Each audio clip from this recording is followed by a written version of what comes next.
vamos a seguir viendo y escuchando a Diego Cabot, el presidente de la Agencia para el Desarrollo de Santa Fe y la región. Ahora, el seguimiento de los créditos. Ustedes también hacen una evaluación previa, un seguimiento, un asesoramiento. Puede haber interesado el que le dice, bueno, mira, no es para esto, para lo que puede ir el crédito, es para aquello otro. ¿Te conviene ir a aquel otro lugar a sacarlo porque nosotros no estamos en condiciones de dar esto? Sí, por supuesto. Digo, el universo que por suerte existe hoy de líneas de trabajo es muy amplio y nosotros primero tratamos de orientar de acuerdo a la necesidad sobre qué oferta canalizarla y después por supuesto hacerle un seguimiento y en algunos casos un asesoramiento que tiene que ver con el armado de las carpetas o con el conocimiento del proyecto para saber si encuadra con la oferta, para acortar tiempos, para no presentar carpetas que luego sean rechazadas y si después una vez que la carpeta ingresó al organismo ingresor hacemos un seguimiento y sobre todo estarle atrás. La verdad que en el caso de este proyecto, de este programa, ¿no? Proyecto de financiamiento del gobierno provincial con el Banco Nación, vale la pena decirlo, nos encontramos con un Banco Nación que de un tiempo a esta parte está demostrando ser mucho más activo que en otras épocas, de estar más en la calle, de acercarse a conocer la empresa, la industria, el emprendedor, y eso ayuda muchísimo, ayuda a entender, ayuda a comprender la necesidad y los tiempos en que la necesidad se toma. La verdad que tenemos hoy un acceso desde la agencia al banco para llamar y decir, fíjate esta carpeta, por ahí nos llama una empresa que lleva un mes sin aprobación o X tiempo y la verdad que hoy nos encontramos con un Banco Nación con una respuesta en tiempos acordes a las necesidades. Y la verdad que vale destacarlo porque es lo que se necesita. Bueno, Diego, ¿y qué pasó con los créditos que ya dieron? ¿Cómo le fue a esa gente? ¿Qué dicen? ¿En qué anda? ¿Siguen adelante?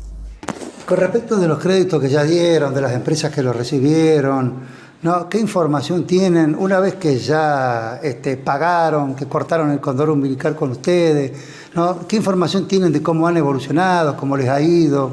Hay distintas lecturas. A ver, por un lado decirle que de todos los créditos que se otorgaron durante la pandemia, que fueron alrededor de 600, un dato que para nosotros es importante y que hace a la eficiencia y responsabilidad con la que otorgamos los créditos, tenemos una tasa de morosidad del 3%, que nos parece un dato positivo y insisto, y tiene que ver con el compromiso primero de quienes lo tomaron el crédito, fundamentalmente el compromiso de ellos, pero también tiene que ver con un trabajo y una experiencia de la agencia a la hora de otorgar crédito en detectar a quién se lo estamos otorgando. Eso como un dato, digamos, en cuanto a la capacidad de cobro que estamos teniendo, que nos permite trabajar en futuras líneas. Y por otro lado, tenemos empresas o sectores que ya va por una segunda o tercera etapa de acceso al crédito con la agencia. Un caso emblemático es el clúster cervecero, que en sus inicios recibió muchos créditos y apoyo desde la agencia. Luego que pagó esa primera etapa de crédito fue por una segunda etapa para crecer, y en la pandemia muchos de ellos se encontraron con que su mercado, su venta estaba directamente relacionada con el comercio, con la gastronomía local, y entonces cuando cerraron todo en una etapa de la pandemia se dieron cuenta que tenían la capacidad de producir, tenían la posibilidad porque estaban en un rubro exceptuado como era el de alimentos, pero no tenían el canal de compra o su venta, mejor dicho. Entonces se encontraron con que era bueno comprar una embotelladora, una enlatadora para empezar a mirar otros mercados, y en algunos casos vinieron por una tercera etapa de crédito para esa inversión. Cito este ejemplo como un caso de éxito y de seguimiento a través de los años, porque entre el primero y esta última etapa deben haber pasado no menos de 6-7 años, y bueno, y tiene que ver con la evolución de un sector. En general, como te decía, nuestro primer análisis directo y por nuestra responsabilidad es el seguimiento del pago del crédito, y después en algunas situaciones y a través de las distintas cámaras empresarias que integran la agencia se puede hacer análisis sectoriales de cómo impactó esas líneas de crédito en los distintos sectores. Igual me parece importante mencionar que en los últimos 5 años de la agencia la capacidad de crédito en cuanto a montos atendió a un sector productivo y desatendió al otro. Especialmente desatendimos al sector industrial por no tener una capacidad o un fondeo suficiente que sea atractivo para este sector. Entonces estuvimos con más atención a emprendedores, a pymes, a comercios, y no llegamos a este otro sector como el industrial, que ahora sí estamos buscando trabajar hoy vinculando con estas líneas que hablábamos al principio y con algunos proyectos de fondeos importantes por parte de la agencia para poder tener líneas con ellos. ADER también ha creado la Secretaría de la Mujer y la Diversidad, ¿verdad, Nicolás? Y después también destacar que este año se creó la Secretaría de la Mujer, Género y Diversidad en la agencia, que no existía, y sacamos una línea de crédito específica para esta Secretaría. Esa línea no fue un proyecto de la agencia porque se nos ocurrió, sino que transitamos periodos de capacitaciones, donde nos informamos de ciertos datos, y uno de ellos era la dificultad del acceso al crédito para este sector. Y bueno, sacamos una línea de crédito específica para este sector productivo, liderado por mujeres y género y diversidad, y la verdad que fue la primera línea que una agencia sacó en el país, y ahí sí estamos teniendo mucho mayor seguimiento de cómo evoluciona, y esa línea también nos despertó, nos disparó distintas situaciones, que había mucha informalidad, para lo cual tuvimos que articular con ANSES y pensar en también ser ventanilla de monotributos sociales, para que, pues nosotros sí o sí le prestamos a una entidad o jurídica o fiscalmente constituida, no le podemos prestar a una persona como persona física si fiscalmente no está inscripta. Entonces, bueno, se detectó la informalidad de gran parte de este sector, sobre todo en parte emprendedor. Se trabajó en formalizar para poder darle una asistencia.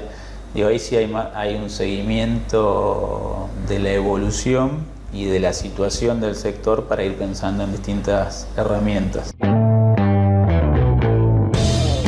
Bueno, yo al principio dije Diego Cabo el periodista, este es Nicolás Cabo, el secretario de ADER. Último bloque. Quiero puntualizar esto que lo dijiste antes. Ustedes son un gran termómetro post-pandemia y reacción de los sectores productivos. A ver, volveme a contar lo que dijiste antes. ¿Cómo están en estos momentos viendo el sector productivo, ¿no?, en esta etapa ya prácticamente con las vacunaciones de la salida del COVID? Sí, en realidad la agencia es un termómetro a través de sus cámaras, y quiero destacar esto, o sea, tenemos una lectura y una visión de los industriales a través de la Unión Industrial que integra la agencia, tenemos una lectura y un termómetro del comercio a través del centro comercial, que es miembro de la agencia, y también de las pymes a través de APYME, que es miembro de la agencia, y por supuesto en la agencia también la integra la municipalidad y la provincia, que también nos aporta este termómetro. Y en parte contestando la pregunta y entendiendo el por qué nos planteamos a partir de estos 15 años de la construcción de políticas públicas en materia productiva, tiene que ver con la lectura de este termómetro.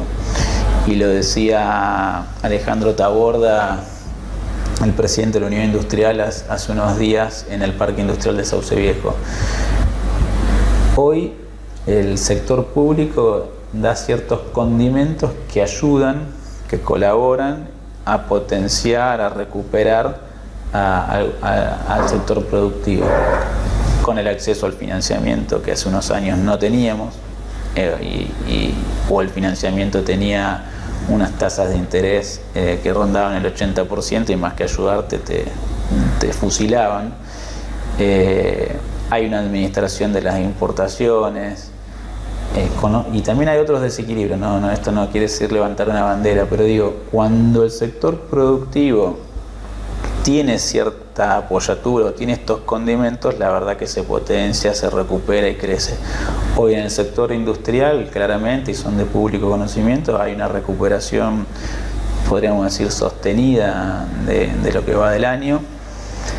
El comercio, y lo hablaba también, y no quiero citar nombres propios, pero para entender el funcionamiento de la agencia, Martín Salemi, que es presidente del centro comercial, es miembro también de la agencia, y nos decía, para el comercio fue fundamental en la recuperación Billetera Santa Fe, porque le incorporó una herramienta que le da una retribución al ciudadano que lo termina también reconvirtiendo en consumo.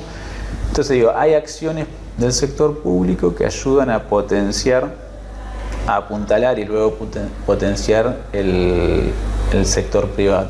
En los distintos sectores se ve una mejoría respecto de la pandemia y en muchos casos, como es el industrial, respecto a la prepandemia. Pero, y vuelvo, y no es que quiera ser reiterativo, la necesidad de políticas públicas, porque no dejan de ser acciones de gestión.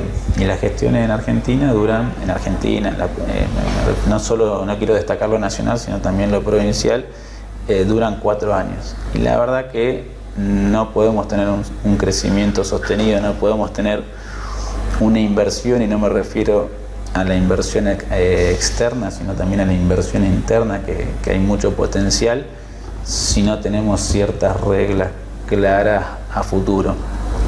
Entonces hoy vemos una recuperación, pero con la preocupación que tienen siempre los sectores productivos de qué va a pasar después de tal fecha, que son generalmente cuando están los cambios de gestión. Entonces, insisto, nos parece muy importante que los distintos sectores de la política, que los distintos sectores productivos y también los sectores que representan a los trabajadores, podamos al menos identificar 5 o 6, los que sean, puntos en los que gobierne quien nos gobierne, no alterar esa dirección.